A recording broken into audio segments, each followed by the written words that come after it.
Okay, we're going to start with Chapter 9, Parenting and Perpetual Wealth. With more of the basics now understood, it becomes possible to look in greater detail at how important proper parenting is to the success of your trust. Your actions can have almost everything to do with whether your trust becomes a smooth-running cash cow or a raging battlefield, driving beneficiaries and your trustees to despair or worse. Until the last few hundred years, average people were too poor or even to even consider getting a trust for their heirs. Many families today lack experience in this little-known financial area. Seeding the future versus seeding the future versus seeding the future.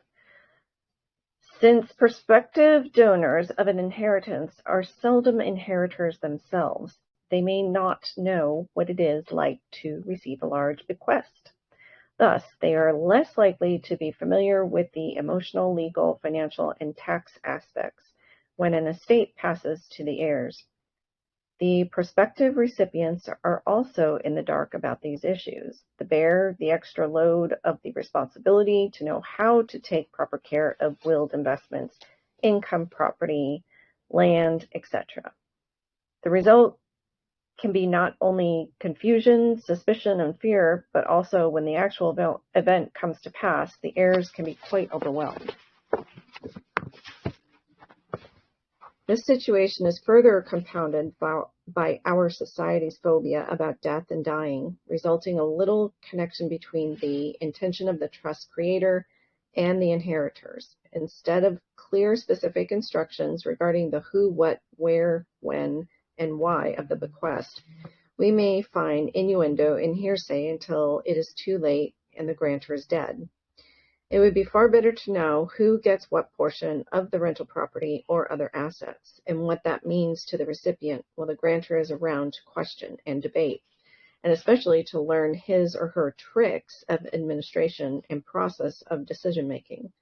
This is even more true if the grantor has a complex financial portfolio. Young minds meet. It might be a good idea to consider preparing children for their inevitable responsibilities. To properly create and perpetuate wealth, though, we suggest people start when children are young by introducing them in meetings about the family finances or discussing investment strategies at the dinner table. People may also want to ensure children have skills in some financial arena, such as bookkeeping, accounting, or investment counseling. Preparing children for eventual wealth management requires them to feel secure. Therefore, we strongly suggest avoiding the not-so-uncommon mistake of using a pending inheritance to manipulate the would-be heirs, or pitting one child against the other for bonuses and benefits passed out at some future date. We also find it curious that some may favor males or females in deciding which children is to receive how large a share. Although parents may have favorites, it is best to leave the results of the inheritance to be shared based on merit. The emotional issues associated with inheritance can be harsh and violent, as shown by the torrid stories about those who force a relative into an early grave. The roots of emotional issues are not in the money gained, but rather from whether the inheritor feels loved or not loved. Parents may shower a child with money, neglect the child's feelings, ignore the child outright, or simply favor another child. Shunned, a child never feels good enough. He or she may well turn into the child whose outbursts rip the entire family apart when the will is read to the grieving survivors. In general, children who are secure about themselves in their early years have the potential to be the stable members of the family and be a huge help in making a smooth financial transition when a significant family member dies. Because of the incredible flexibility of administration of trust assets, the solution to many of the inheritance difficulties described here can be achieved through an irrevocable common law trust. Beneficiaries can even be involved in the trust administration process by working for the trust in a clerical or advisory capacity. When the family assets become the family business, there is a greater opportunity to open communication channels that are not available through other types of business entities and trust structures. Teenagers. Sometimes, no matter how good the plans, how careful the parenting, the task can become impossible. It is not unusual, for example, for a long, well-behaved child to become rebellious on entering puberty. Teenagers' bodies are positively awash in hormones and all that go with them. We now know, because of brain chemistry research and the portion of the brain used, the way they think is fundamentally different from the way adults do. Indeed, the differences are so extraordinary and pronounced that more and more researchers are coming to think of puberty as a temporary form of insanity lasting years. Teenagers' brains not only process data differently than do adult brains, but they do it in a much more primitive, visceral part. It is any wonder, then, that teenagers often seem intensely tribal, emotionally volatile, even alien and alienated, sometimes all at once. This is why it is vital to them and you that boundaries and rules are properly defined. Firm rules laid down with love must be enforced. There has to be a place of stability, sanity, support, and love for your children while they go through the incredible and even chaotic process of becoming young adults. If you cannot or will not provide these needs, your children's friends, gangs, and predators of every stripe will. By providing proper parenting, though, you teach your children not just facts, figures, and procedures, but a philosophy of life, instilling your values and providing your children with benchmarks to which they can eternally refer as long as they live. Healthy participants. This obviously is not a book on the psychology of child rearing, but it is nevertheless important that we show how this applies to trust. Emotionally healthy, stable beneficiaries make a smooth transition when you pass. Your well-oiled, competently supervised trust remains intact, whereas crippled birds and their bottomless pits of need ever crying out for attention can affect your trust at levels ranging from endless irritants to hamstring trust management. Just as coaches have their playbooks and commanders and executives have their standard operating procedures and plans, so do grantors and trustees have their own methods of dealing with problem beneficiaries. Tried and true procedures developed over the centuries are readily available. They have been tested in the legal fires of courts high and low, but both here and abroad. Some of this knowledge is in Volume 2, for there are ways to handle problem beneficiaries.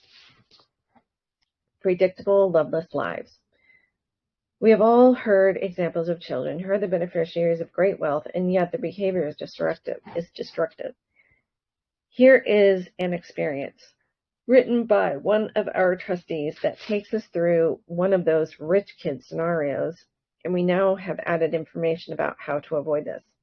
Having money has nothing to do with getting out of being a parent.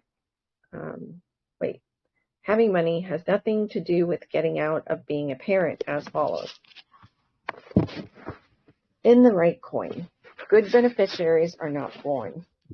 To the contrary, they are reared. While there will always be a few twisted ones out there, we believe that all manner of self-destructive and destructive behavior by those who will become beneficiaries is largely preventable. It requires what the military calls command emphasis, especially in the critical formative years. What follows is a look at what children need, coupled with some true life, searing examples of what can happen when their real needs, not passing wants, go unmet. Command emphasis defined. What is command emphasis? It is the direct, continuing involvement of whomever is responsible for the physical, emotional, financial, and spiritual support of the child or children. Hint, not the nanny, au pair, or housekeeper. What is significant is that lines of loving communication be built, repaired as needed, and expanded over time. Communication can be bidirectional. Developing these takes time, but it is a wise investment, one which yields vast dividends in all areas as the years march on. Failure to invest properly here usually yields broken children, who then become dysfunctional adults, ill-suited in life in general, let alone proper steward of your legacy. Children need a stable, loving, discipled environment in which to develop safely and grow, to test themselves, learn about themselves and the world around them. Without this, children become more and more damaged and then act out in a largely subconscious cry for help, designed to force the parents or guardians to intervene and pay attention to them. Sadly, this often has the opposite effect, causing further alienation and estrangement on both sides. Granted, the high divorce rate and resultant single-parent families are not helping, but then neither are intact families where substance abuse, physical abuse, sexual abuse, emotional abuse, or abandonment occur. Nevertheless, it is imperative to provide the necessary ingredients for children's healthy development somehow, including proper same-sex role models. If children do not get their basic needs met, they self-destruct. Based on the writer's direct experience in junior high school, not high school, we share with you an unusual perspective. Junior high with the upper crust. Junior high for me in Greenville, South Carolina came as a shock. It was there I had my first sustained encounter with the upper class. In this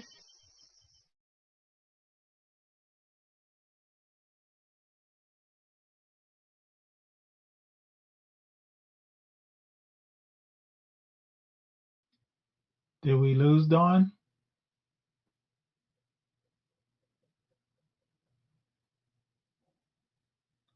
Yeah, I think we did. She might have to come back in.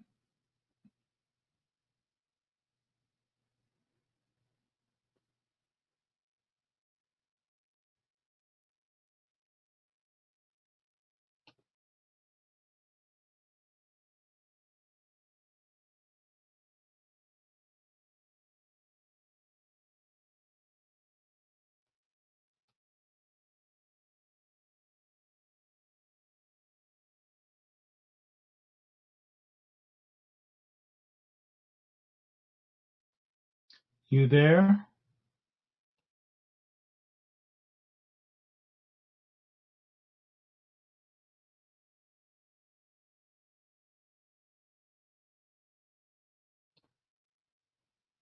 Dawn, are you there? I think she's having technical difficulties.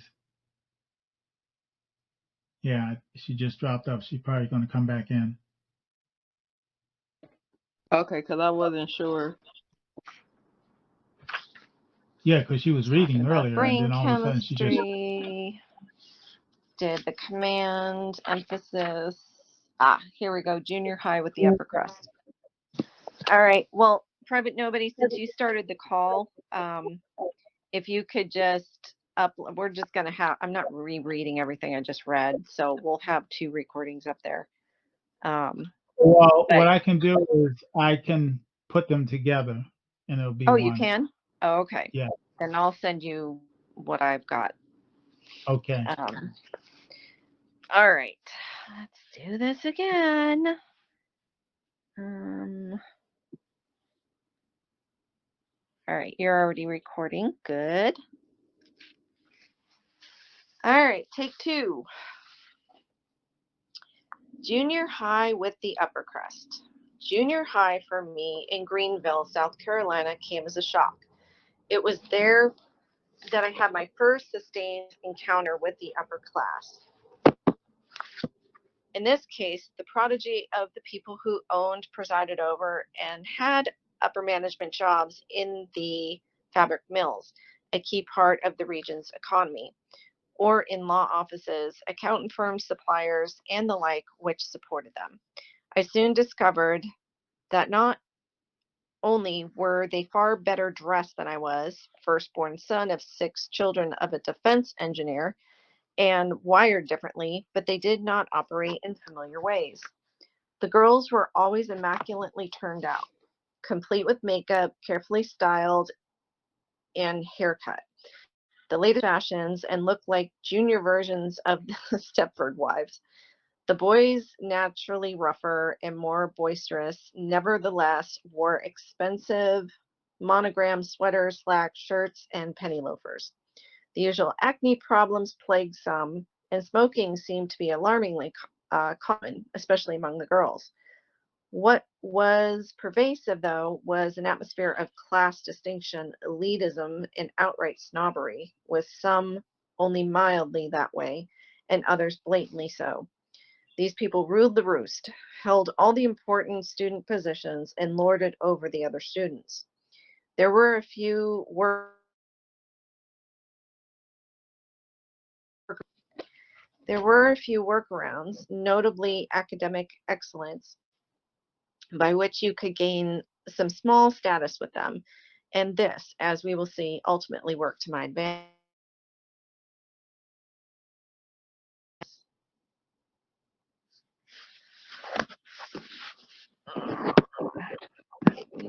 Put this on private, silent mode. Okay. An, an undiscipled lot. I grew up in a strict and, by my lights, over-disciplined home, but the sessions of the wealthy signally lacked in discipline in a shocking degree. The son of a local barbecue magnate was a juvenile delinquent, repeatedly saved by his doting father. With an arrest record as long as my arm, and unfortunately for me, was the former Seattle Golden Club's boxing champion. He was inches taller than I, long of limb, strong, and a bully. Worse, he had a friend effectively his twin. I was then smallish, pudgy, weak, and uncoordinated. Ring day, when we got our class rings, was sad and painful. On another occasion, I got bounced off a bunch of built-in combination locks on student lockers by the two, then wound up almost expelled for simply defending myself. Another undiscipled one was small, cut class a lot, smoked, and was flunking several subjects, but was of such social prominence that his name was in the society pages as having attended the midnight pancake breakfast. It got downright surreal when this kid showed up one day at school, face barely visible over the dashboard of a brand new, huge, powerful Oldsmobile Tornado. He had to sit on a phone book to see it all. Parental largess gone wild. And for what achievements? It was not uncommon to see yawning kids in class who were prominently featured as guests at the midnight co- co- co- I know this word, cotillion, uh, the preceding night, up until the wee hours on a school night. Brilliant, because South Carolina's tricentennial was coming. We had to do a civics class project on our state's history. Everyone, save me and my group, was from the upper crust, and I got a bad feeling about my likely project grade because of this. My civics teacher, Mr. Reed, was African American and a good and wise man, and it was to him I repaired after a disastrous first weekend meeting, which could easily have gotten me killed en route. Why? One of my project partners, a short, chubby boy, gave me a ride in his grandfather's Cadillac. Yes, another too short driver in a big, powerful car with only marginal road vision. What followed was terrifying. Even, no, ever been the helpless bystander while doing 80 over a succession of blind hills? It was so fast it hit the roof a few times. There were no seat belts back then. The neighborhood in which I eventually arrived was full of mansions. They were vast, sprawling homes in grounds which made my typical middle-class home seem both shabby and tiny by comparison. Once there, we did manage to agree on what we would build, but it went downhill then as work was instantly abandoned for an impromptu sock hop. I think I got a glimpse of a parent while there, but would not swear by it. We were left alone after we arrived. A repeat attempt a week later was equally unproductive, which is why I sought out Mr. Reed a second time. I had to tell him the only person willing to work in my group was me. He told me to forget them, do the project myself, and that he'd take care of the rest. Did he ever? First prize was $10 from him. My brother Ed and I tried one idea, swiftly discarded it, then designed and built an impressive model of Fort Sumter, whose bombardment by the Confederates is considered to be the start of the Civil War. Hands down, it was the best project in my civics class and it won first prize. Even better were the grades. I got an A plus. The privileged do nothings in my original group all got F and richly deserved it. Were they ever in shock? I learned an important lesson from that experience and carry it with me to this day. These days, though, I feel sorry for those kids. It is now clear to me they were high-end latchkey kids, kids whose parents were so immersed in careers themselves and high-profile socialization, um, or socializing, they effectively abandoned their offspring. To appease their own guilt, they threw money at their kids instead of providing love, discipline, and stability to their kids, so obviously both needed and craved. The results confronted me every day I was in that school, a condition elevated only when I went to a new high school, Southside High, in my area, and they left to attend Greenville High. I have not followed their careers, but behaviorally speaking, the handwriting was already on the wall, and it was bleak. The list was long. Smoking was common, but some were already into marijuana. I gather a lot of drinking was going on too, but I never saw it at school. A notable amount of sexual activity occurred, judging from events I heard and saw, plus some incredibly provocative and revealing outfits certain girls wore to class and frankly flaunted themselves in. These are junior high school girls. Uh, these are junior high girls, recall, running around daily in full makeup. Many of these kids had cars or plainly unsupervised access to one. As noted, there were several or severe safety issues involved. Many of these kids socialized at night, skipped classes, and were not focused even when in class. Work ethics were marked by their absence, though there were some who somehow managed to be social gadabouts and good students. There were several budding career criminals, a path fostered by parents unable or unwilling to provide a firm hand and a steady course to their out of control progeny. Summing up, which would you rather have as beneficiaries? The sad, undisciplined wastrels described immediately above, kids who knew the price of everything and the value of nothing, or beneficiaries who grew up in a loving, stable, supportive, and properly disciplined environment? Do you want beneficiaries with faux self-esteem via schiphony and manufactured achievement, or rather beneficiaries with real self-esteem gained by doing something, by striving for the mark and either falling short and trying again or hitting it by dint of hard work, belief in self, and sheer dogged persistence? Do you want your legacy in the hands of people who have solid characters or layouts who are characters? Whom would you entrust with such weighty responsibilities while you were still around?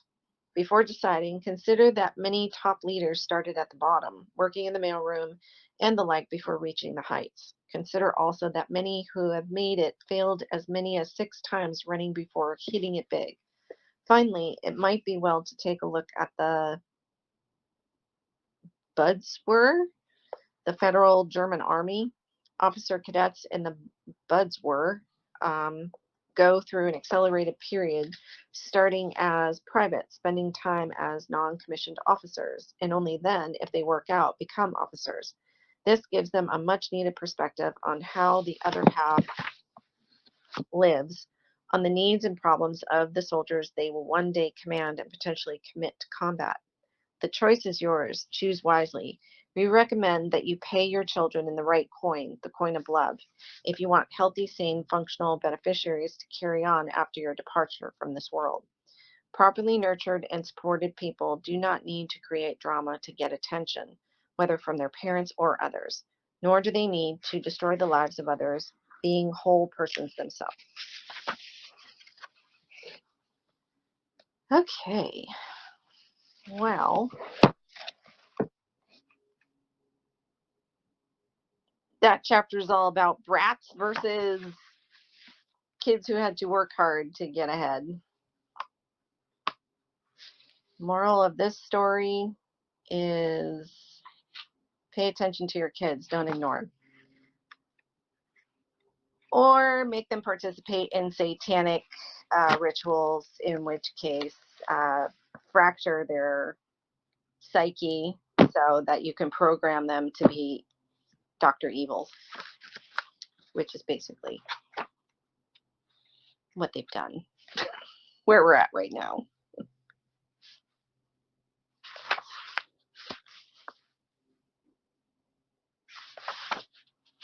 Anybody else want to comment?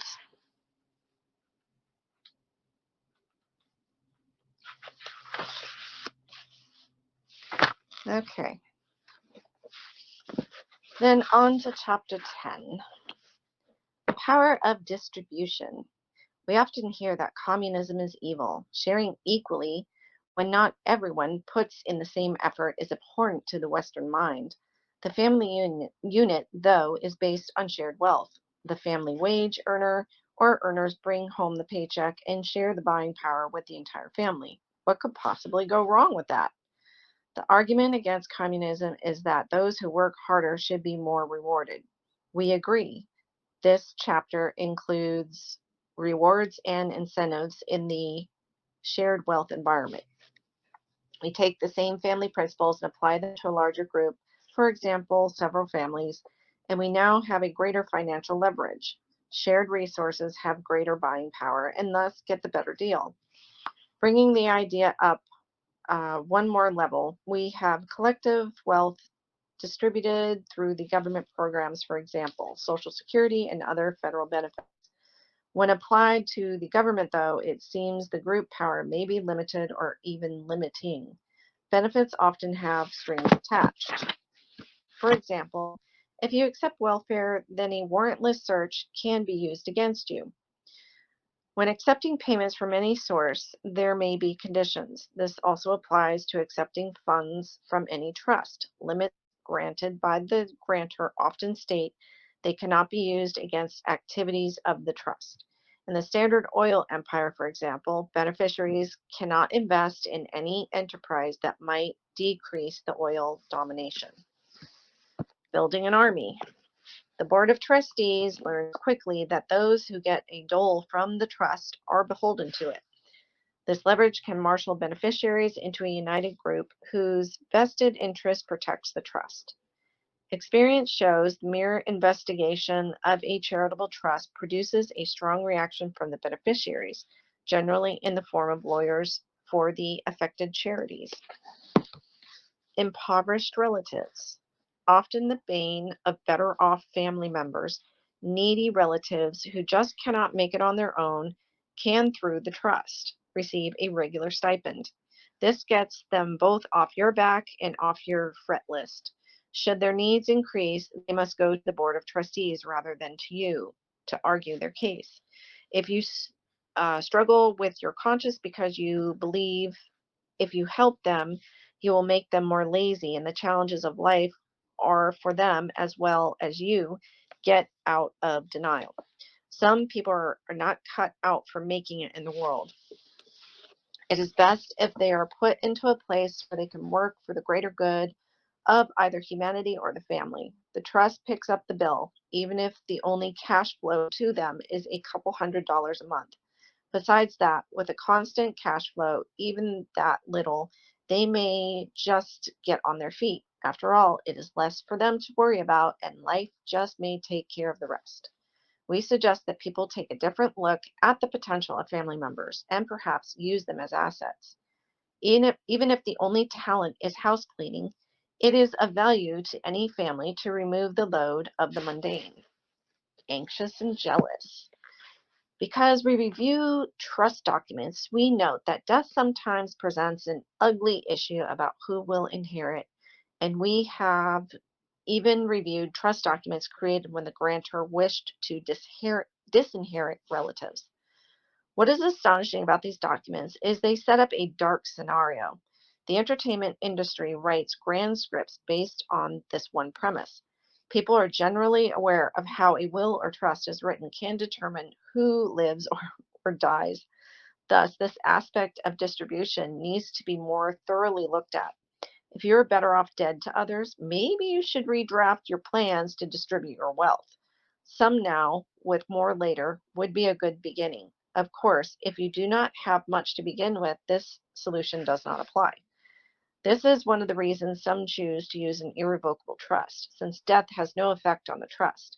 In fact, death and distribution of wealth are transparent in a properly structured irrevocable trust, whether statutory or common law. In an irrevocable trust, whether someone dies or does not die is irrelevant. It does not change the status of the invested principal, nor does it necessarily change the income distribution to the beneficiaries, as the assets are legally under the control of a perpetual board of trustees, not an individual. Too many times we have seen families where one member has the talent to make the money and becomes hated by disgruntled relatives who are needy and jealous.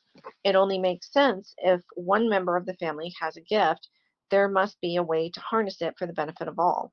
Of course, in our social structure, if you cannot take care of yourself, you are considered inferior, while he or she who brings home the bucks is revered, even if it's through envy. The idea here is to get everyone to win by working together. That should be the underlying motive for a plan to distribute wealth. Talents and application. In a trust situation, not all trustees are talented in the financial arena. Some have more expertise in the legal field, and others in bookkeeping and accounting.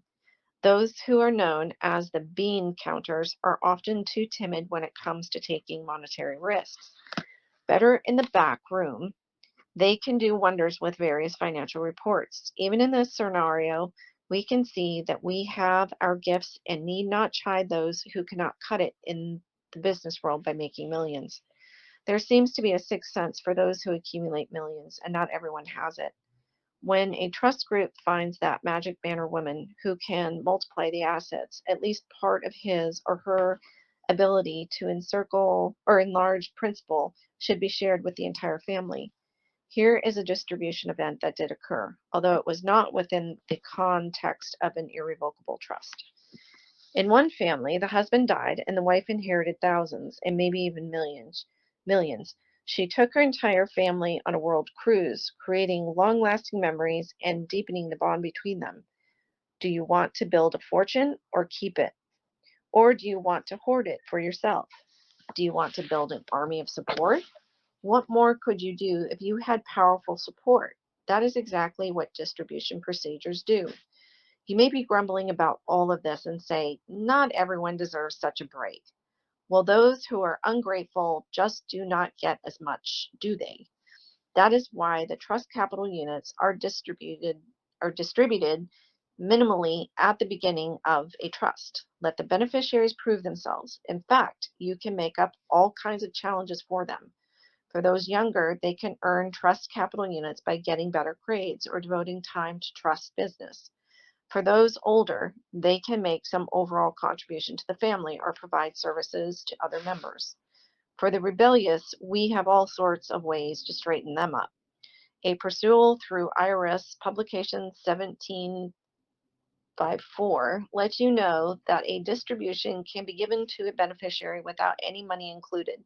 The beneficiary pays the taxes anyway.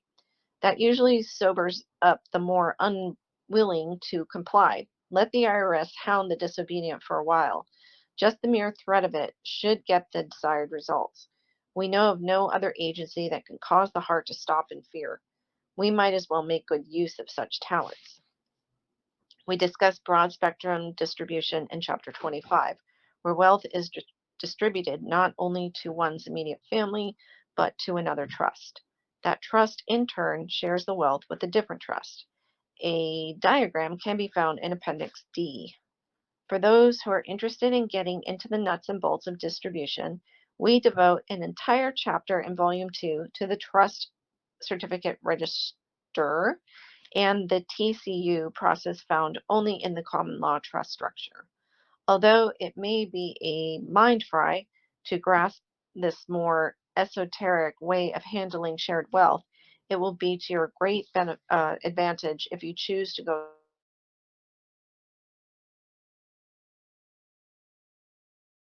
Also, since this is the first time something of this depth and nature has ever been published, we hope this information serves as a foundation point.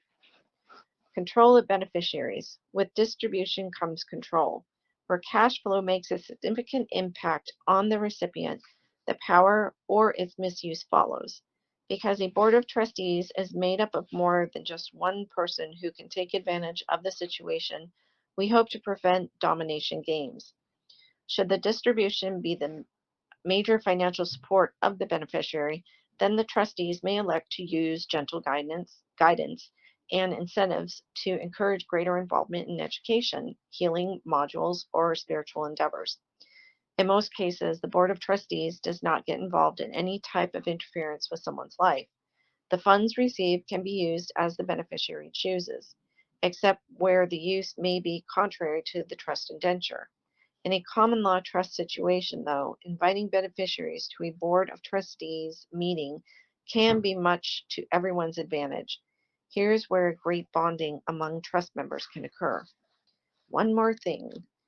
There is the situation where distribution may support the lazy, deter their taking on challenges, or make them complacent about life. Putting aside for the moment the possibility such an ability to self-actualize may stem from a dysfunctional family, there are those who just may not be aggressive enough to even try.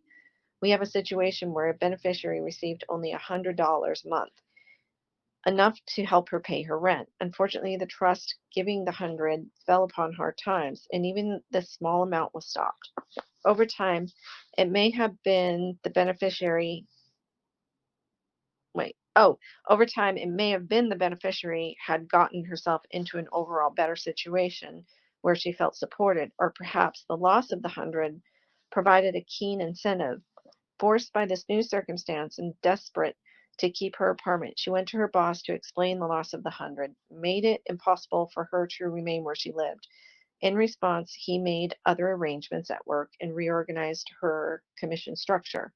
In a month, she was offered a promotion. By her own words, she reported, "I have always avoided responsibility. I have been fearful of taking on new challenges. It scares me to accept this position, but I am going to do it." During the 5 years in which she received the beneficial distribution, she changed jobs, being in a better place to make this move. Coupled with the removal of the 100 a month extra cash, allowed her to be willing to meet this new challenge. We will not say the $100 a month prevented her from taking on additional responsibility. We will say the $100 a month provided her the time she needed to make the right connections. Would she have accepted the promotion without the loss of the 100? Although the upset provided by the new situation became highly motivating, she may have done it anyway because she trusted the management structure. We will never know. The Board of Trustees always felt honored to help her, even with just this small amount, and she had been grateful. In a situation like this, it is always up to the Board of Trustees to make the judgment call as to how much, when, and if a beneficial distribution should be given, or a gift from the trust should be offered.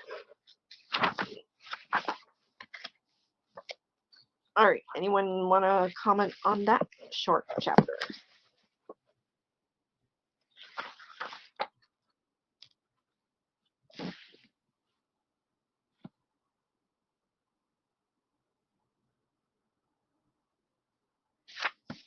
Well, I got that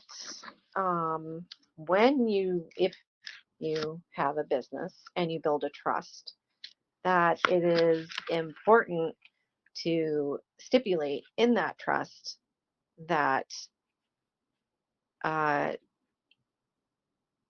that the trustees cannot put money into anything that will take down the company that they built. That I mean, that's kind of like what Bill Gates and them do with all these foundations. They just, it looks like they're great, was it philanthropists, but really they're just recycling the money back into their own business. Um, and so I guess that would be a key to do is make sure that any investments go into things that will enhance the business.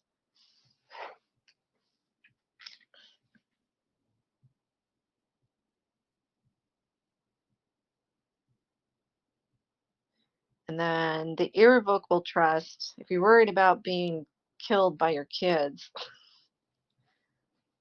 or somebody else for your money, the irrevocable trust is always a handy trust to have.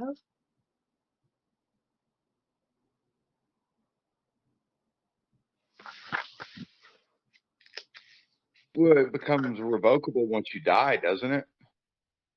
Well, right. But if you are alive and you fear that your family may off you so they can get the money, it's important to put it in irrevocable while you're still living. That way, nothing, it's not going to change the situation for them. Like they can't get like a, what do you call it? They, because it says here an irrevocable trust, whether someone dies or does not die, is irrelevant. It does not change the status of the invested principal, nor does it necessarily change the income distribution to the beneficiaries, as the assets are legally under the control of the perpetual board of trustees and not the individual. So I guess if your family members are trying to butter you up to get more from you, and you're just like, and you feel bad about telling them no, then you can just make it irrevocable and boom, it's a done deal. But yes, if you're doing like a living trust, it's a revocable trust until you die, and then it becomes irrevocable at that point.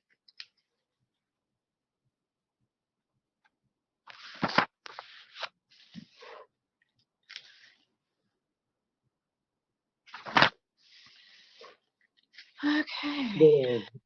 Back to what you were talking about, Bill Gates and stuff. Pretty much, he has like 10 different trusts. He just transfers money from trust to trust to trust, so it circles all the way back around.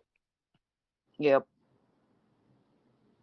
That whole like the foundations and stuff like that, Clinton Foundation, Bill Gates Foundation, all this kind of stuff, their money just reinvests in their own businesses. But it makes them appear to be, this philanthropist when all they're doing is just like kind of laundering money right back into their own pockets.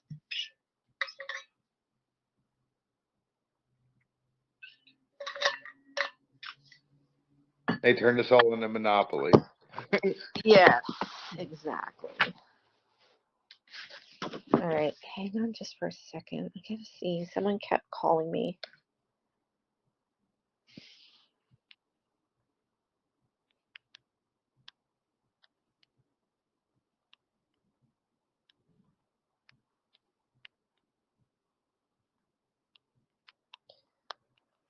Okay.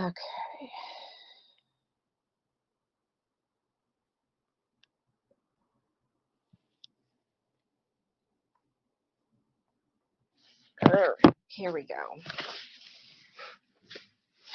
Chapter 11. I can read. Okay. Okay. Okay, so chapter 11. What can you put into trust? Legally speaking, any lawful item may be put into a private trust. Long experience has shown that just because you can does not necessarily mean, oh, I'm sorry, it's an L for that mean on this paper. I'm sorry about that. You should. So let me Okay. Long experience has shown that just because you can does not necessarily mean you can't. You should. Practical considerations must apply, since otherwise trustees waste time, energy, and money cataloging, managing, and accounting for worthless junk. Naturally, correctly identifying what is and is not suitable takes both judgment and discernment. To help you, we provide the series of decision criteria set forth below. Excuse me. First criterion, does it have intrinsic value? This applies whether the item is a tangible, such as a house, or an intangible, such as a patent, copyright, or a trade secret. Excuse me. I don't know why when I get on here and start reading, I want to start coughing. You may not know its true value, but that need not concern us now. We are merely discovering whether the item has value. The definition of value can be how useful it is to the trust and its convertibility to cash. Second criterion, will it keep, or better still, increase in value? While market value rise and fall over time, certain factors remain true. The supplies of gold, silver, prime real estate, high-grade antiques, good art, key mineral rights, copyrights to timeless songs, etc. are finite. Thus, they are likely to hold their value. Van Gogh never sold a painting in his lifetime, but one recently sold for $46 million. The songs Happy Birthday and Rudolph the Red-Nosed Reindeer may be so familiar to you to be obnoxious, but they are cash cows to those who hold the copyrights. Copyrights and patents were established under Article 1, Section 8, Clause 8 of the Constitution to promote the progress of science and useful arts by securing for limited times, emphasis added, to authors and inventors to exclusive rights to their discoveries. The original intent has, over time, been deliberately and consciously perverted. Consequently, works done for hire now won under copyright for a staggering 95 years, with the FBI in charge of enforcement. This is how it is now. But when the first Congress passed the Copyright Act of 1790, the law made sense. Since passing the first U.S. copyright law in 1790, there has been a clear trend toward changing what Congress intended as a time-limited incentive for authors into endlessly extended market rights for corporate interest. This is why insiders called the now dreaded DMCA, Digital Millennium Copyright Act, the Mouse Act, referring to Disney's hottest property and iconic symbol. While patents may have great value for the trust, they expire. Trademarks will, in the long run, have more value for the trust, since they may be extended ad infinitum. Excuse me. Trust implications. Since copyright law now protects works of all sorts, books, articles, databases, computer programs, music, CDs, DVDs, paintings, sculpture, etc., smart grantors and trustees will immediately grasp the great value and longevity as assets of useful copyrights. What would the rights to, say, the songs of Elvis, the Dr. Seuss books, the Harry Potter books, or something like Windows be worth to your trust? What about Peanuts or The Simpsons? Every year, these and other properties, bring in tens of millions to hundreds of millions, maybe even more, both directly and through licensing arrangements. You well may have something similar in your own family circle. Know any writers, producers, artists, cartoonists, and the like? How about some with points, profit percentage, and a hit film? These and many more can form valuable assets for your trust. Be sure to consider such offbeat, even macabre to some, possibilities as licensing the use of the images and likenesses of any famous departed. Every time people like Elvis, John Wayne, Marilyn Monroe, Humphrey Bogart, Frank Sinatra, etc. appear commercially, someone makes money. Indeed, there are whole firms which do nothing but license such uses and go after those who seek the benefits of such use without permission or paying licensing fees. Copies of artwork, songs, books, designs, etc. have the same stipulations attached. We give you these examples to show you that assets can and do come in forms well beyond what many people think of, and to help you to not overlook what could well be treasure beneath your feet. Third criterion. Do I want to sell it before I die? Depending on the asset and the particular nature of those who will inherit from you, it may make sense to take a valuable, potentially awkward asset and convert it into cash, placing the money thus gained into trust. There need to be tax considerations. An asset placed into trust is accepted at fair market value, and selling it after it has been in trust for a while may be much to the advantage of the grantor's beneficiaries. The question is whether the asset should be put in trust at all. What is the tax bite if it is sold before putting it into trust? And what are the tax advantages after it is sold by the trust? Further, if the trust gains the asset and sells it, the grantor will not get the cash, but a portion of the gain. Trust profit is shared with the beneficiaries. There are two other considerations. Is there a place where the trustee can keep the asset safely, and will the beneficiaries fight over it? It is usually not feasible to put furniture into a trust because it will not last longer than the trust, and because it is more likely to be sold or moved because the grantor dies. If furniture or china is put into a trust, though, the trust must have a home in which it is kept, and of course, the trustees need to inventory it and handle the maintenance and insurance. For example, say the asset is a beautiful matched set of fine china. Perhaps no beneficiaries want it, but it has great value, and so there is a dispute about whom should have it. Trivial as it sounds, this has torn families apart. We know, having seen it ourselves. People may not be thrilled if you step in and sell such an item, but it beats tearing the family apart. In this situation, where are the trustees going to keep the china? How are the trustees going to settle who gets it?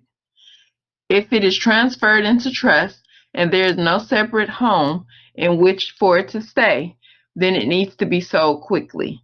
If funds gained from its sale are large enough, then they are likely to be invested, increasing the principal held in trust for investments. If the dispute with the beneficiaries is loud enough, the trustees will simply pay them off. By the way, the beneficiaries will then need to pay any tax due. Fourth criterion, does it create a positive cash flow? A strong cash flow is the fuel that makes your trust perform, for from it comes the funds for new investments, payouts to the beneficiaries, and of course, salaries and overhead to run your trust. Property put into trust may be income producing, such as rental or commercial units that do have a sufficient cash flow, or it may be residential property that can be converted to cash and invested to jumpstart the trust. Fifth criterion, is it a valuable collectible? To discover the value of coins, jewelry, art, and similar collections, an expert appraisal settles the fair market value. This sets the initial corpus, the basis for proving the value of the trust corpus. The first corpus is essential to maintain correct accounting procedures. Even if the collectible is of value, the wisdom or lack thereof in placing it into trust has much to do with your purposes in setting up the trust.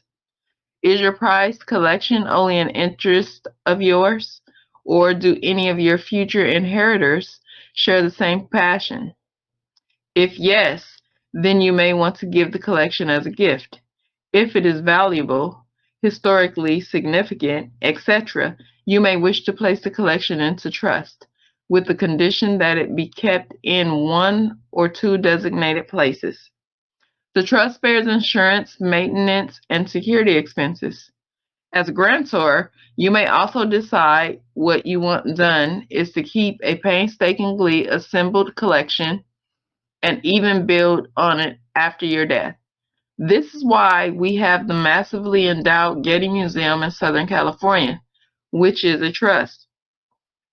You may have a collection of antique dolls which you probably would like properly housed and cared for so the public can enjoy them.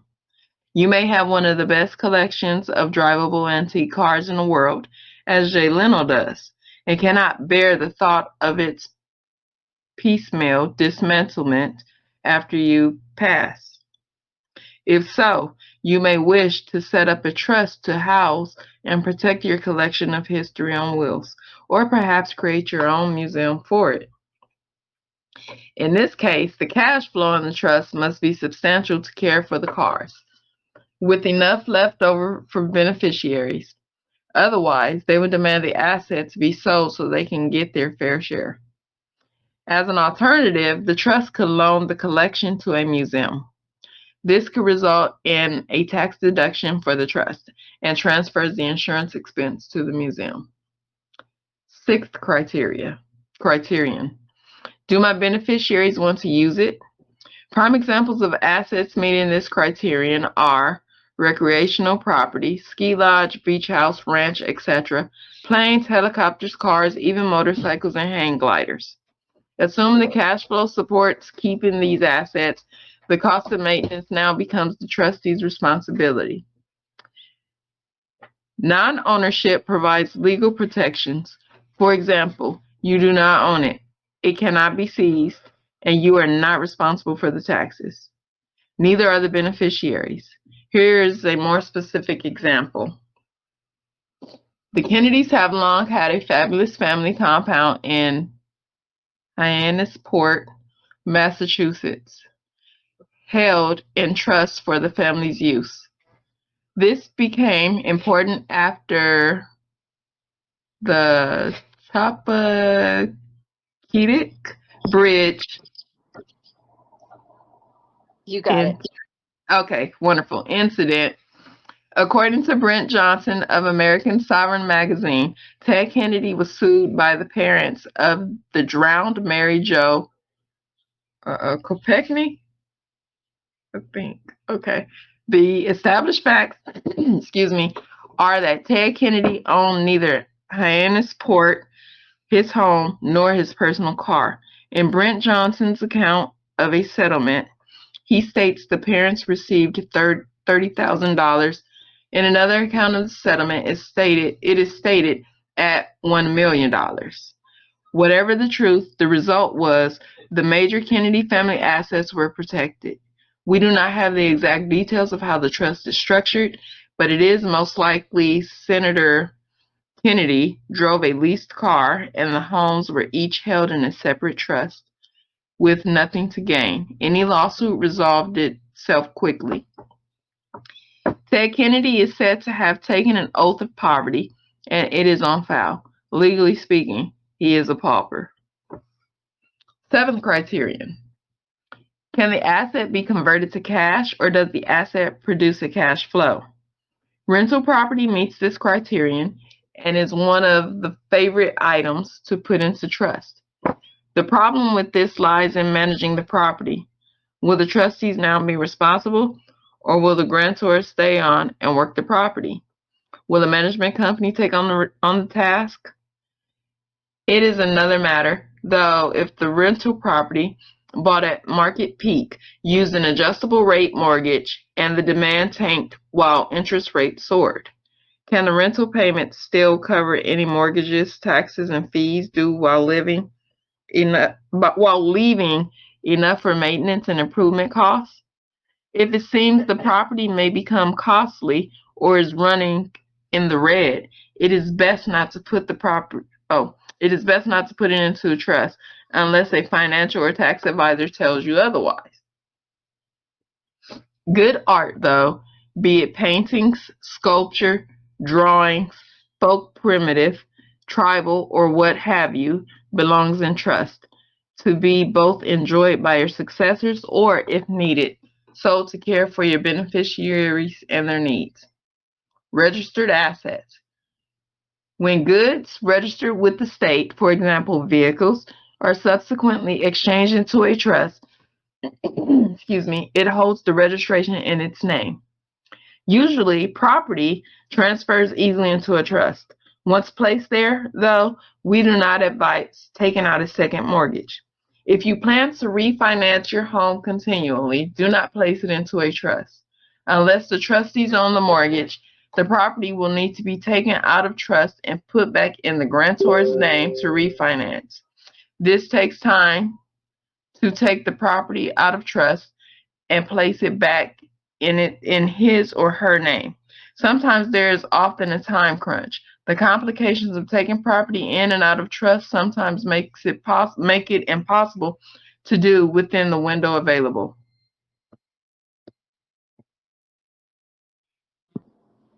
Okay. Now you know how I feel when I read and I yawn. Yeah, I do. That's why I said I would actually help you read because, oh goodness, my throat. I was like, wait, I had to take a sip of water because I was coughing and everything. Oh man. I wasn't yawning when you were reading. I was like, I only yawn when I read. Well, I don't yawn at all when you're reading. Well, that's good. I'm not making you guys yawn by my yawn. Let's see. So we have a list of criterias here on whether or not to put something into the trust. But my question, I guess, to Private Nobody, if he's able to answer, would be, what is the benefit of putting a birth certificate into a trust? Because I've heard people say that you can put your birth certificate into the trust. I don't know if he's able to answer or not, but Okay, I've been working in the background yeah. and I really wasn't following, but based on what I just caught, I really don't know what is the benefit of putting the BC in the trust. Okay. But you've heard of people say to do that, Yeah. right? Yeah. Yes. Okay. Yeah, I wasn't exactly sure why, since it's not ours to put in there. It's the state's. But it's interesting. Let's see. So the first criteria was, does it have intrinsic value? Second criteria is, will it increase in value? The third is, do you want to sell it before you die so it can turn into cash and increase the cash flow of the trust? The fourth is positive cash flow. So that would be commercial or rental properties. Fifth is valuable collectibles, which seems like you got to have a lot of money to do that.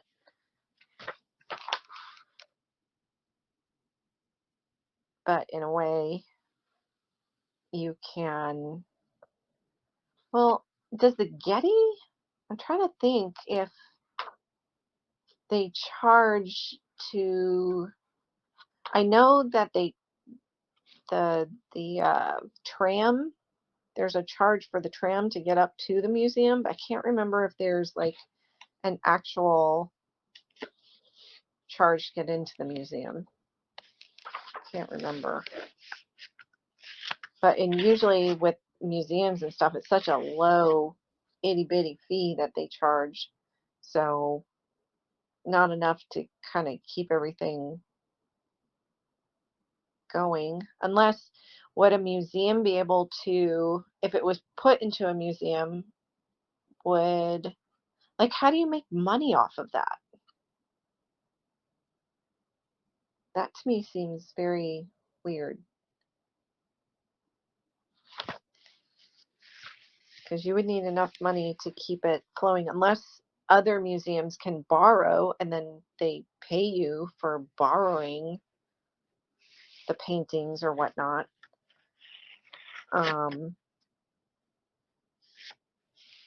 And then 6th criteria is, do your beneficiaries want to use it?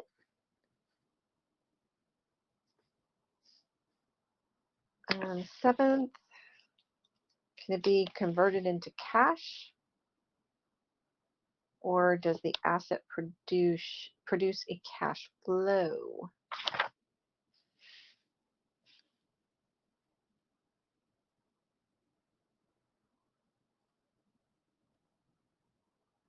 Okay, when goods registered with the state are subsequently exchanged into a trust, it holds the registration in its name. I don't know. Would you want to put a car? I mean, I know people put cars into the trust, but unless it's like a collectible type car or like an old car that holds value, I don't know why you would want to put the car into a trust unless you gave the Well, trustees permission one to sell it. reason is to avoid liability in the case of an accident. Oh, They that's wouldn't true. be suing you, they would be suing the trust. And number two, most big ticket items, people set up trusts in and of themselves, like the house would be a trust, the car would be a trust, or anything else that was big ticket. And then you may have a trust that would have all the small stuff in it.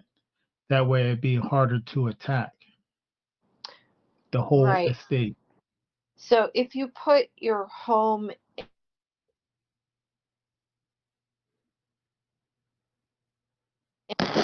if no one wants the home anymore, does the trustees have the ability to sell the home, or does the home stay in the trust in perpetuity? No, it depends on how the trust is set up. If it's That's sold, okay. then the trust probably dissolves.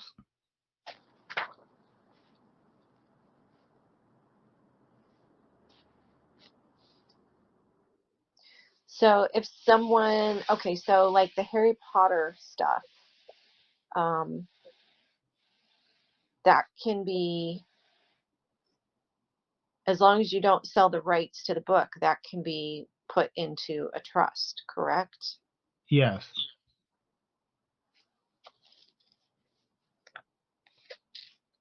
And then if you trademark it, then that means if people want to make memorabilia from it or whatever, they have to pay you a certain amount to use Or that pay the trademark. trust. If it's in the trust, they would have to pay the trust. Right, pay the trust, okay.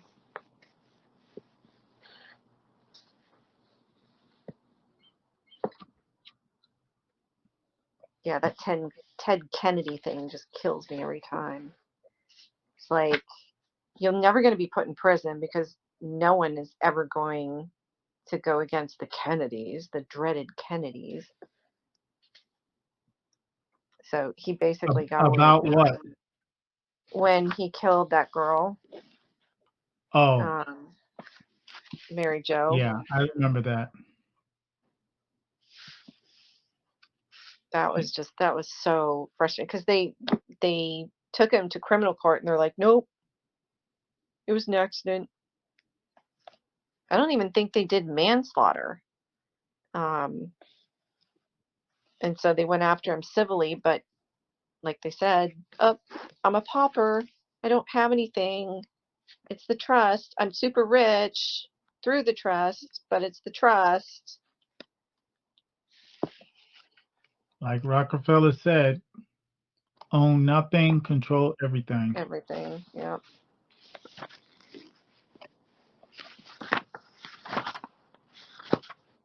Okay. So we're going to try to get through chapter 12 Nobody else has any questions or comments about Chapter 11? I don't. Justin, you good?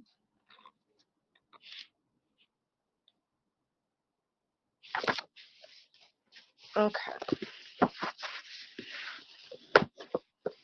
So, Chapter Sometimes. 12. What was that? Just joking. You said you good, and I said sometimes. You good right now? Mostly. Okay. Types of trusts. Okay. For those of you interested in using a trust to protect assets for your beneficiaries, this section offers a smorgasbord of choices. For those of you already involved in a trust, this will show you a panorama of possibilities in the trust world.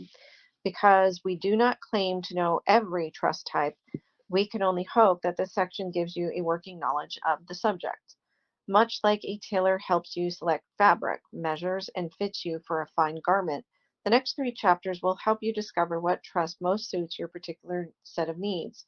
Each trust has its advantages and disadvantages, and all are not equal. The differences among the types are real and significant. Also, certain decisions once made cannot be done, whether from ignorance, by design, or a little of both. The users of trust have crossbred them over the years to such a degree the field is now overgrown with a tangle of dozens of different species. Many of them vary only in the slightest shape or shade of color from others. You probably will never have use for most of the major categories. Oh my gosh. And below it says, in the footnote, it says the 6th edition of Blacklaw's dictionary lists more than 90 different types of trusts. Okay, wait. Okay, you probably will never have a use for most of the major categories found in Appendix B, but knowing something about them may help you to decide what you need. Also, having another item to compare to the one you are studying can help your understanding dawn sooner and more brightly. The motive for a trust, the issue of title. To review the basics, all trusts shift the issue of title. To avoid probate, title must vest into another person or entity either at death or before without the need of a judge's approval. This is done by putting another's name on financial documents while the grantor is still alive. Boy, did I learn that after the fact when my mom passed and we had to go into probate. It was such a pain in the butt. This successor trustee can go to the bank and get the money when the grantor dies. Also, the trustees can gain full authority before death. In other words, the trustees either become co-owners of assets or the owners and thus have signature power. Oh, I wish I knew this back then. So why doesn't everyone do this? Because the other person has to be trustworthy. Without recourse to recover funds, you are vulnerable. This is why a trust indenture is necessary. It is a contract with those other people who have signature power, limiting them to what they can and cannot do with the funds. The setup and administration. The listed trusts on Appendix B all involve legal documentation. For living trusts, forms can be bought easily through the internet or at some office supply stores. It is much more reliable, though, to go to a lawyer who is familiar with estate planning issues. For certain complex trust schemes, some companies offer seminars about how good their product is and how it can protect a family. If you attend a seminar, you will get an amazing education. Putting into action the ideas and system presented, though, is a different situation. The documents can create a trust organization, are only about 25% of what is needed to make the organization successful. Paper does not equal success. Organizations grow or decrease based on the people who make the day-to-day decisions and are responsible for their success. Do not think that buying documents from let me try that again. Do not think that buying documents which form a business entity, including a trust, is enough.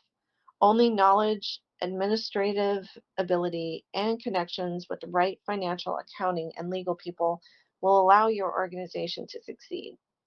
What you want to buy is backup support comprised of knowledgeable people.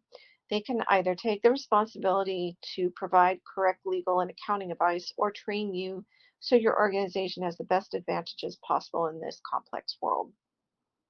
Statutory trusts. The term statutory identifies the laws which apply to these trusts, and the trusts themselves are designed with guidelines by the state.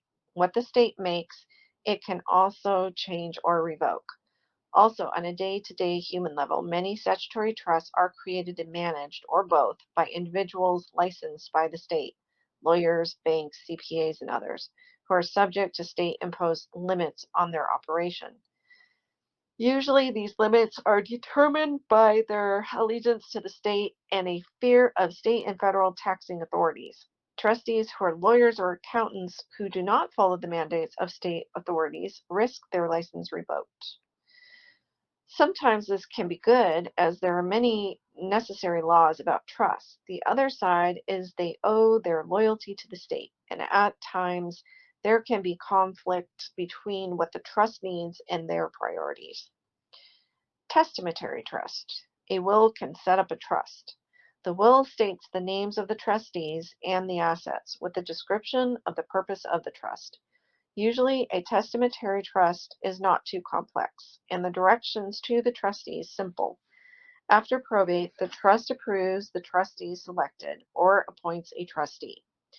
Funds then are distributed or invested by the trustees for the beneficiaries, who can be the blood relations of the people setting up the trust, or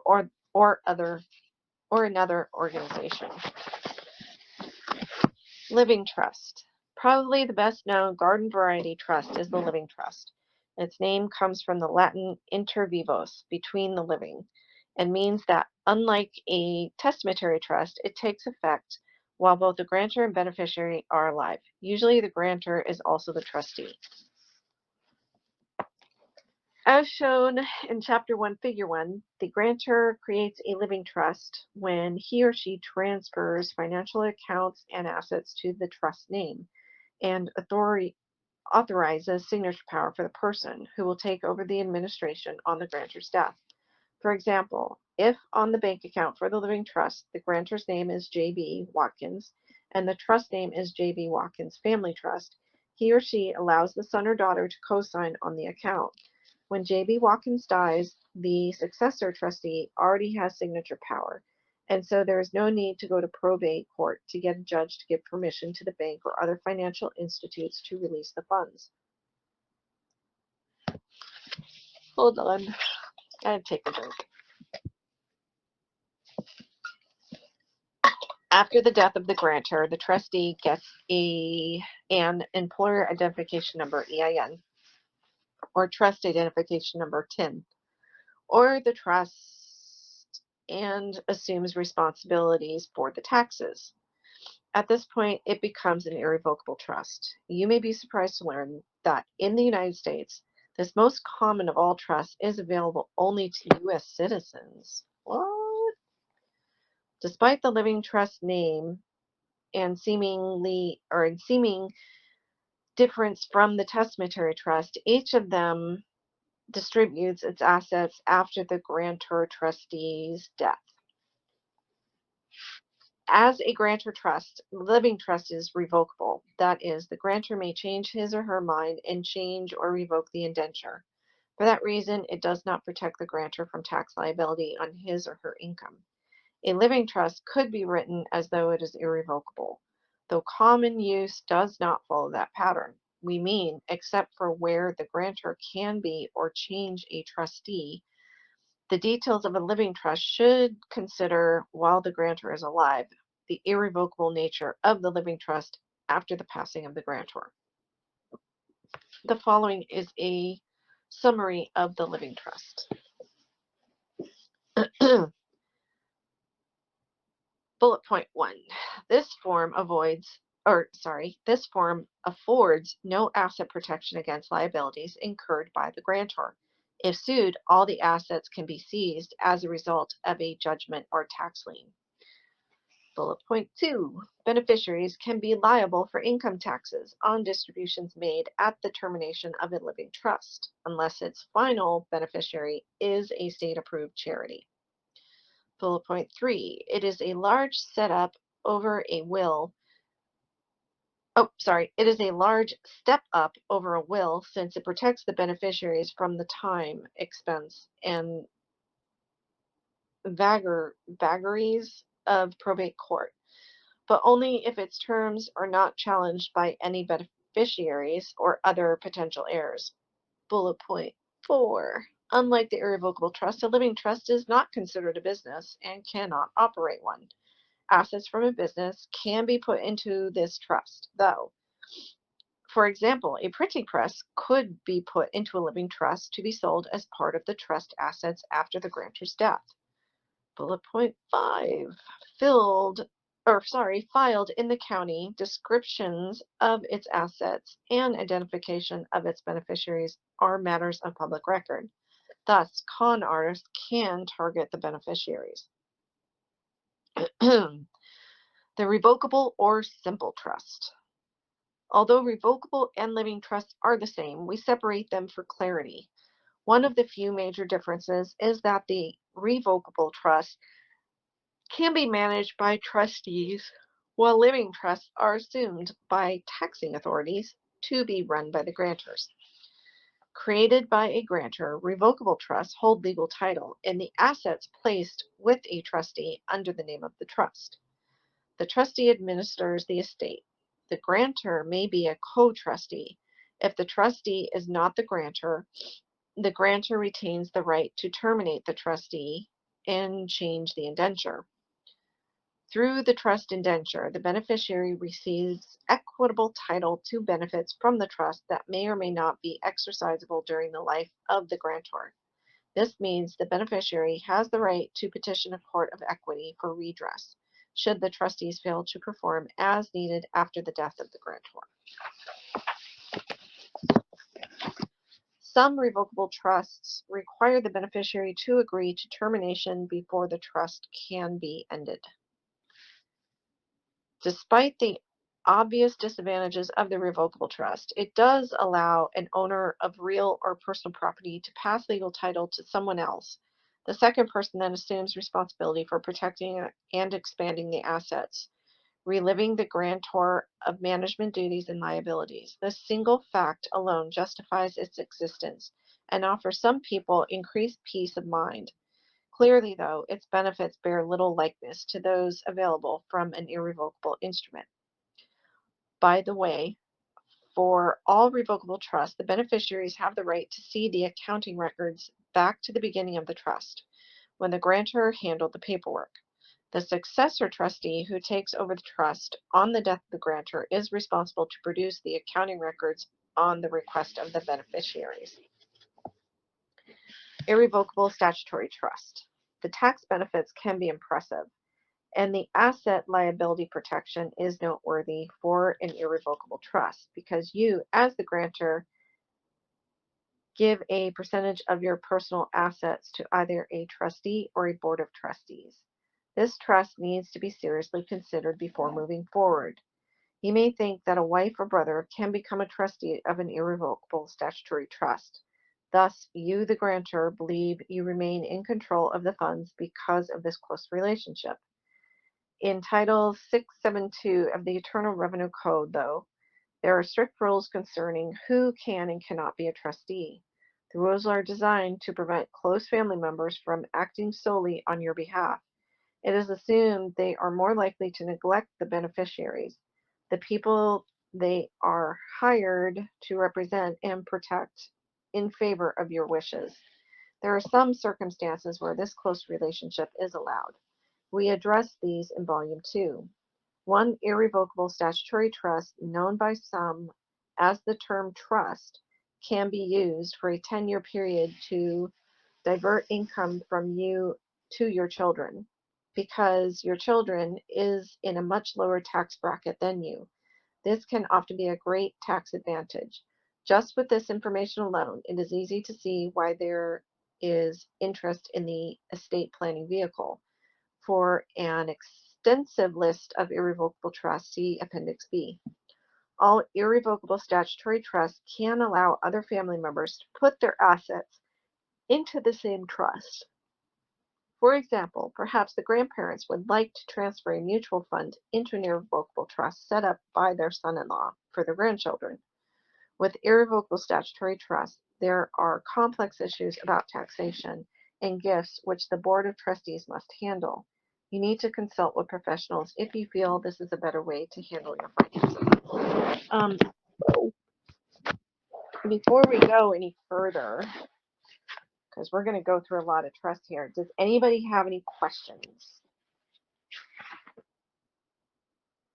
about statutory trust, testamentary trust, living trust, breakdown of the revocable trust, or an irrevocable statutory trust? Anyone have anything they want to ask? I don't. I'm just kind of reading through here. So I guess the irrevocable statutory trust, that's one that's ruled by all these codes and laws, I take it. But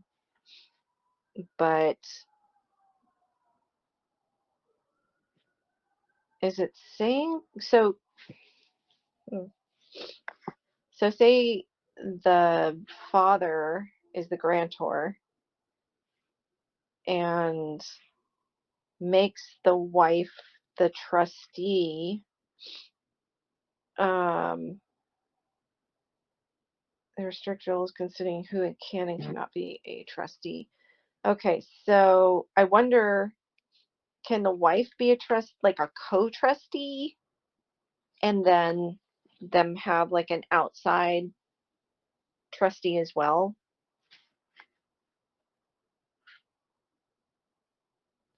Who's the grand? Say the grantor is the father on a irrevocable statutory trust, and say makes the wife a co-trustee and say a friend a co-trustee. Can they do that, or can the wife not be a co-trustee at all? I know she can't be the only trustee. She may be a co-trustee, but the link between husband and wife is almost like considered the same. Okay. So normally you want to have some kind of distance between the parties that are part of the trust. Now, if she's a beneficiary, that's no problem. But running the trust, that could cause conflict. So I would not think that would be advisable. Well, she can't be the only trustee, but and I know that, but what I'm asking is, can she? Well, as long as there needs to be two signatures, yeah, for all transactions, then she probably could be. Okay. And she there could will also be an independent source. Would she also be able to be beneficiary? No, you can't be, generally speaking, you can't be beneficiary and trustee. Okay, but you can be grantor and Because the beneficiary. two titles will be merging and that cancels the trust. Okay. Remember, a trust always has an equity ownership, that's the beneficiary. Legal title is the trustee. Thought Yeah, that was title is split. crazy about the living trust, that only U.S. citizens can do living trusts. My question also, with their approach to the living trust, why would you want a statutory trust in the first place?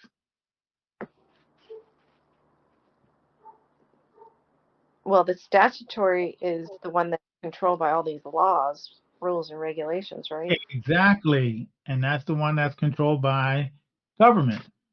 Right. The rich don't have statutory trust. They have private trust. Exactly.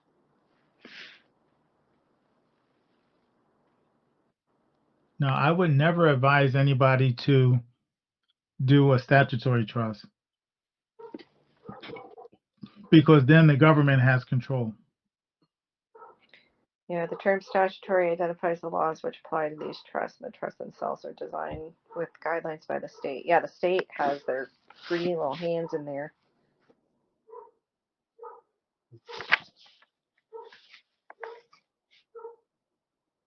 In all the trust studies and things I did with Christian and other groups, it was always about private trust, never statutory.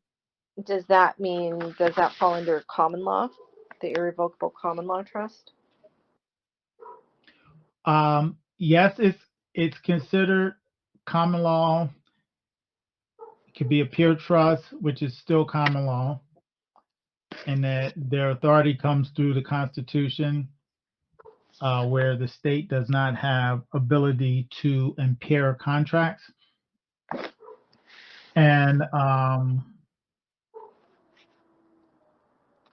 And the IRS codes recognize private trust.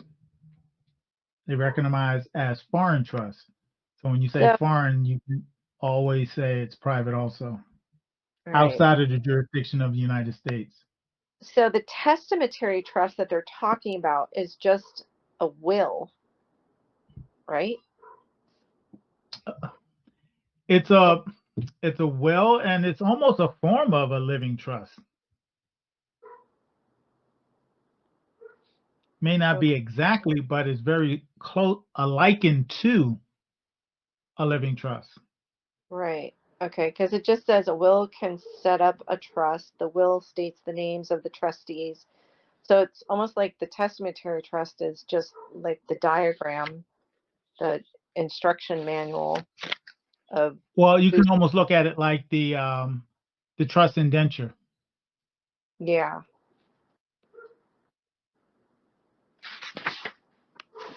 Okay. All right. I'm moving on. Irrevocable common law trust. The irrevocable common law trust has the same properties as the above trust, but when you exchange goods into the trust, you receive trust certificates identifying the number of trust capital units received in exchange. A percentage of the trust capital units equals a portion of the corpus, the stuff in the trust, of the estate. You can do the same process with a corporation, such as exchanging a mutual fund into a corporation and receiving shares of the corporation in return. Taxes are paid when corporate shares are cashed out. The same applies to a properly set up irrevocable common law trust. The taxes are due when the trust certificates are cashed out. What's a trust certificate?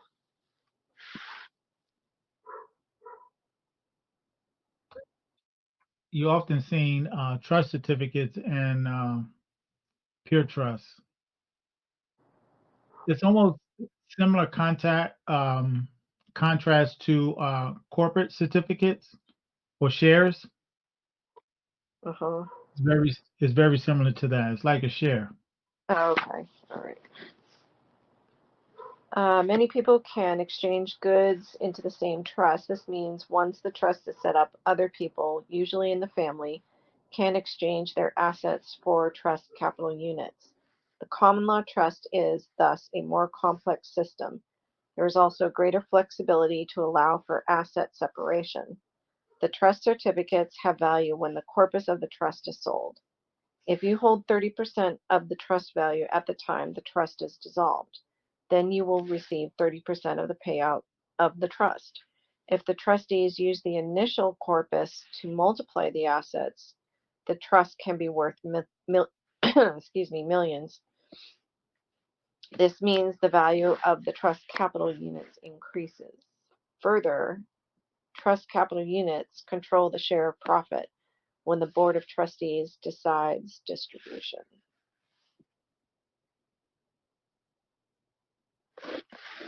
Okay. Anybody have any questions? All right, we're going to go on. Charitable trust. Once pass-through of profits to beneficiary provides for the needs of the immediate family, the trustees can then set up a charitable trust to help those other individuals or groups identified in the trust indenture.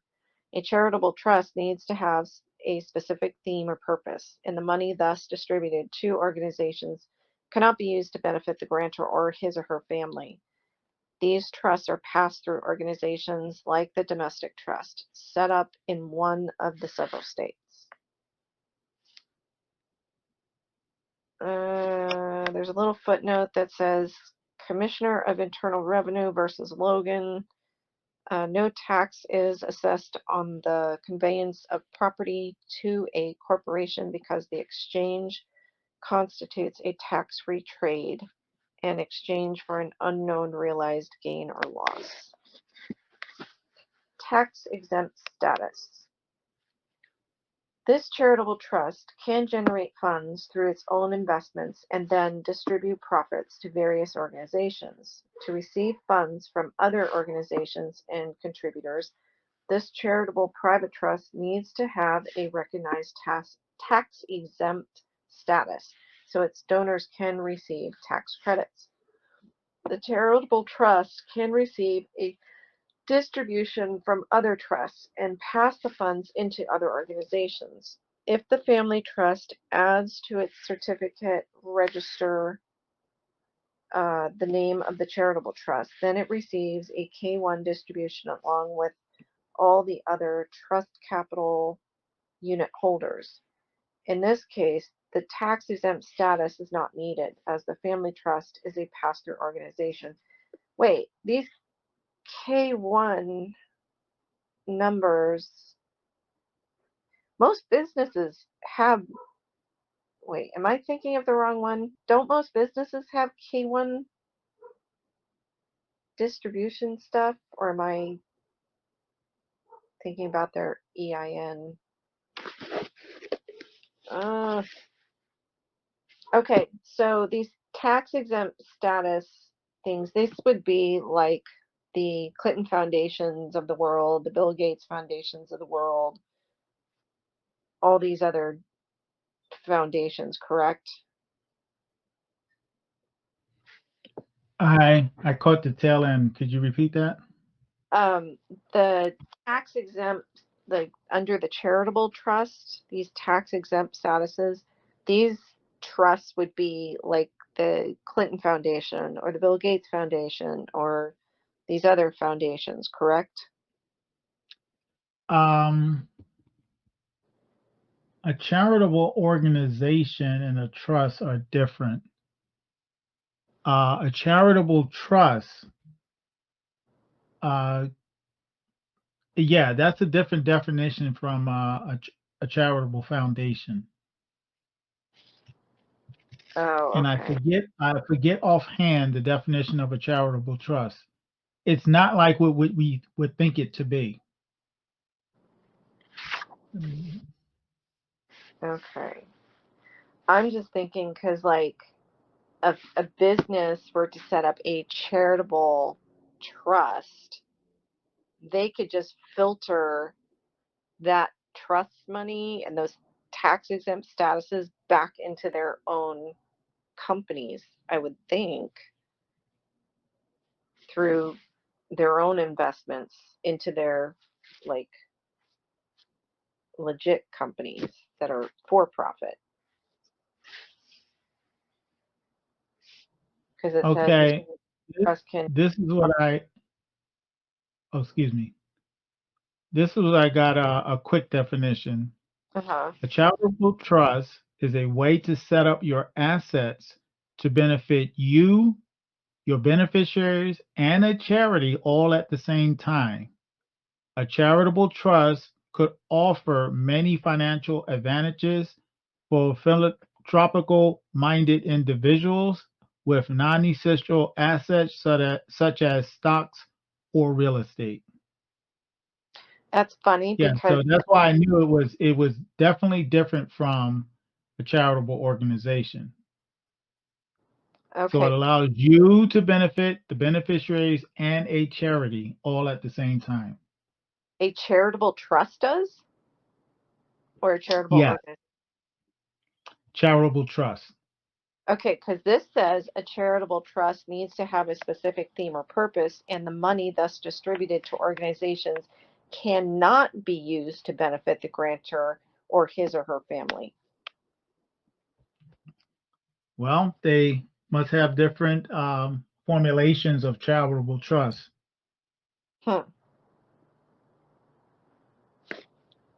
Interesting. Okay. It's something Um, to look into, though. yeah. I I just never know had no experience with them, though. I just know that these foundations and stuff is just another way to funnel their own money Yeah, and profit off of their own like money. Yeah, yeah, it becomes tax-free, I believe. yeah. Okay, charitable reminder trusts. Do not confuse the charitable trust with a charitable reminder trust. There are two types of reminder trust, the annuity and the unitrust. In both cases, the grantor is the beneficiary, and on his or her death, the income from the principal of the estate goes first to the named beneficiaries and then to a charitable organization. Since both types fall under the heading of grantor trusts, the grantor also being the beneficiary, no income tax benefits derive from their use. For more details about this trust, check with your accountant or other financial advisors. Now and again, people believe that a trust must contain a charitable element to qualify for tax advantages. These clients have heard that a trust or foundation has just made a donation to a cause, for example, university, hospital, PBS, etc., and assume that everyone must. We have not found any requirement like this except for the charitable remainder trust. Did I say reminder? I meant remainder. I was getting ready to say that that's remaining. You Among said a it twice. yeah, I know. Among a family's highest priorities is the care of its members. When you or your family gain far more than is needed to live comfortably, you may choose to set up a charitable trust or charitable remainder trust. All of humanity will then applaud you. Do not stress yourself or your initial store of assets about charity at too early a date. Engaging in socially conscious activities is wonderful and rewarding when you can well afford it, but it is not necessary to prove that you have enough interest in others. Simply do the basics well. Create a self sufficient trust cash flow to support your trust staff and beneficiaries. In turn, this supports their families and supplies your customers, clients, patients with high quality goods or services. Further, this trains your family members in their responsibilities to be prudent, self controlled, law abiding, and industrious. Finally, it ensures that the trustees have a strong incentive to make beneficial distributions. Perform just these few simple actions with grace, humility, and persistence in the face of all the challenges modern life has to offer, and you will find yourself a long way toward carrying out any duty you may feel you owe society. Such a civic responsibility is enough to qualify a trust for tax benefits. Courts will support your mandate to your trustees to carry out your plans as stated in the indenture. The implicit primary purpose for any trust is that it looks out for the beneficiaries. Educational trust. A trust can specifically address the educational needs of the family and or in such a way the beneficiaries are named educational institutions. As with other trusts, the beneficiaries are responsible for any tax due on the funds they receive. Estate planning often involves various schemes to support both the family and its descendants, as well as to gain the advantage of the best tax strategies. The Educational Trust is an irrevocable trust designed to set aside specific funds dedicated to various educational opportunities. Tax professionals can advise you regarding the advantages. Somewhat similar to charitable trusts where funds are invested and the income produced is distributed to various charitable enterprises, the Educational Trust is set up to support learning institutions as well as family members and the Board of Trustees. The educational trust is based on the qualifications of the beneficiary to receive the funding. These qualifications are determined either by the grantor or by the standards of our society, such as if the beneficiary is accepted to an accredited institution, then the trust benefits apply. The funds can be given not just for tuition and books, but to support various aspects of campus living. This includes fraternity or sorority fees, a living expense allowance, room and board, transportation, and/or travel involving education, as well as supporting the beneficiary until he or she finds suitable work. Several guidelines can be written into the educational trust to define when the trust funds stop, or when restrictions on the trust funds apply. For example, if the beneficiary becomes emotionally unstable, acquires a substance abuse problem, or a physical disability which prevents him or her from continuing in education. In the latter, there can be other provisions in an overall estate plan, such as a medical policy, or another trust fund comes to a beneficiary's aid. The grantor has ample room for creativity when designing an overall educational plan for his or her family, such as trust support stops at a certain age to prevent the quote professional student unquote to prevent the professional student. Another one is grade point averages determine amount of beneficiary support. Another one is defining the age at which a beneficiary can name children as beneficiaries of the educational trust. Another one requiring that once a beneficiary accepts the educational benefits, the beneficiary contributes to the trust to support future generations. Last one, after establishing a career, the beneficiary gives back to the trust a percentage of earnings to contribute to the next generation. Good times.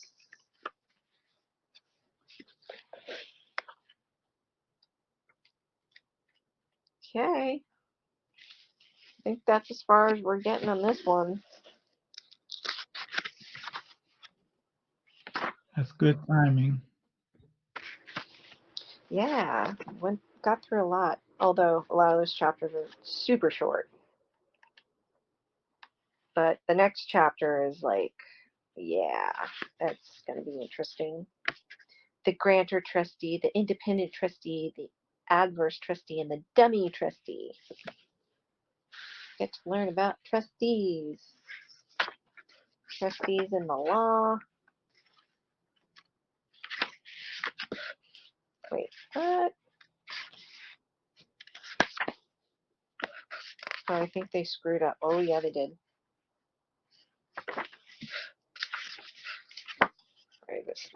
Yeah, I think 13 was the last chapter I had read in the book. So the rest of the chapters will be new to me.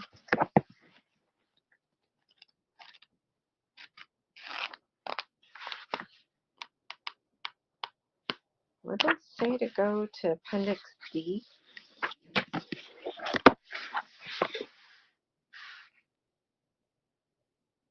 Yeah, so guys, go check out Appendix D later on. Kind of gives a diagram of like the boards of trustees, the beneficiaries, the exchangers, beneficiaries, exchange. What the hell is an exchanger?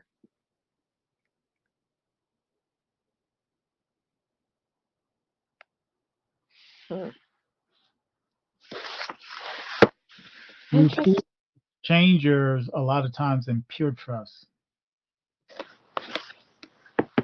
which is sort of a contract trust. Oh, okay.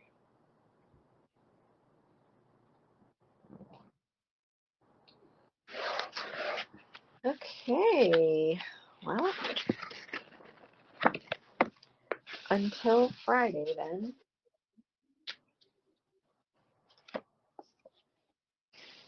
I will finally get through the book once and for all.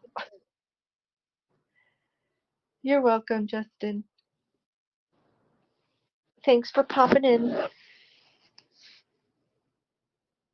Yeah, but I was late tonight. I apologize. Yeah. I'm so going to call you out next time. Justin's late. Justin's late. Bring it on. Do you guys, I mean, we're only halfway through this book, but do you guys have any suggestions for what the next book might be?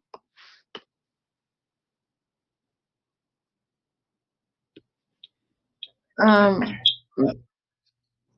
I don't know. Maybe volume 2 may be too intense. I don't know. Maybe we could carry on and continue into volume 2. Dude, volume 2 is like really, really intense. That's like if you're, if you're really, really considering, I don't know. I'm afraid of volume 2. Honestly, I'm But that's terrified of volume but that's 2. the meat and potatoes. I know. But I'm so disheartened by trusts. Like, I need to do something in my life to put something into a trust. That's my problem.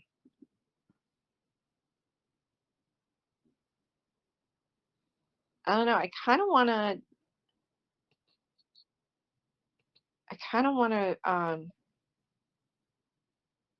go. Oh, wait. Is it commercial paper and payment law?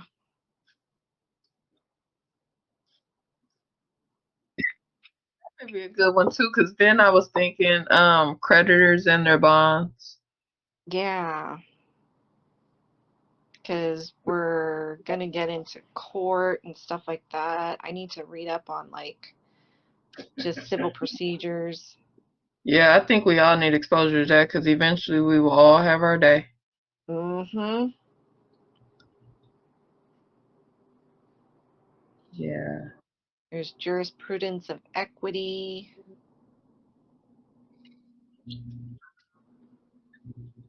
negotiable instruments, That'll be a unjust good. collateral security for loans. That's from Notre Dame Law Review. I got a bunch of stuff. Oh, that's only like a snippet.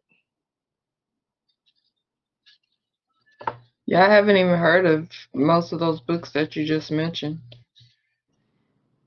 Yeah, these are books that I made a folder of like reading criteria of things I should be reading Okay. that started building up throughout the years. Now I'm like, crap, I'm getting so far behind in what I should be reading. Well, yeah, let's do it. That'll be good. All right. Well, we still got a ways to go. I mean, well, I don't know. We kind of got through. Would we get to 119 pages in 3 readings? Yeah. So we may be done with this in like 2 weeks.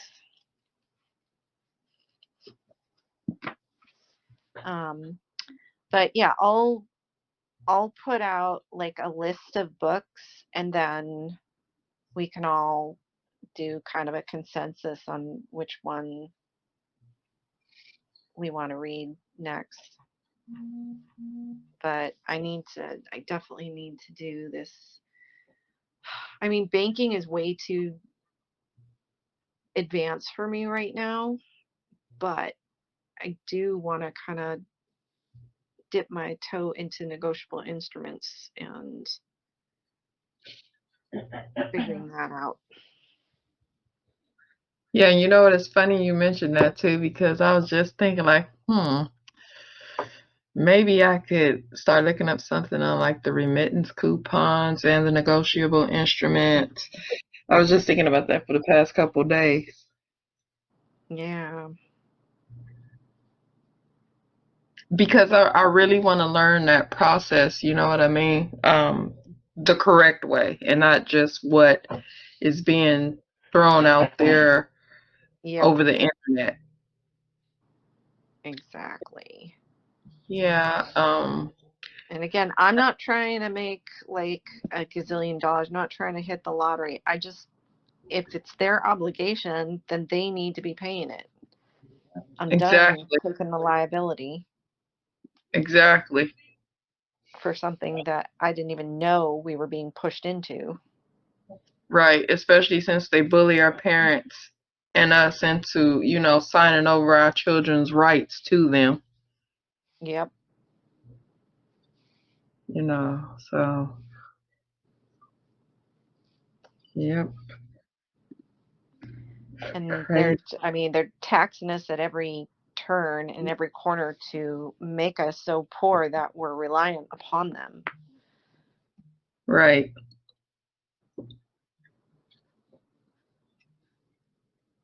But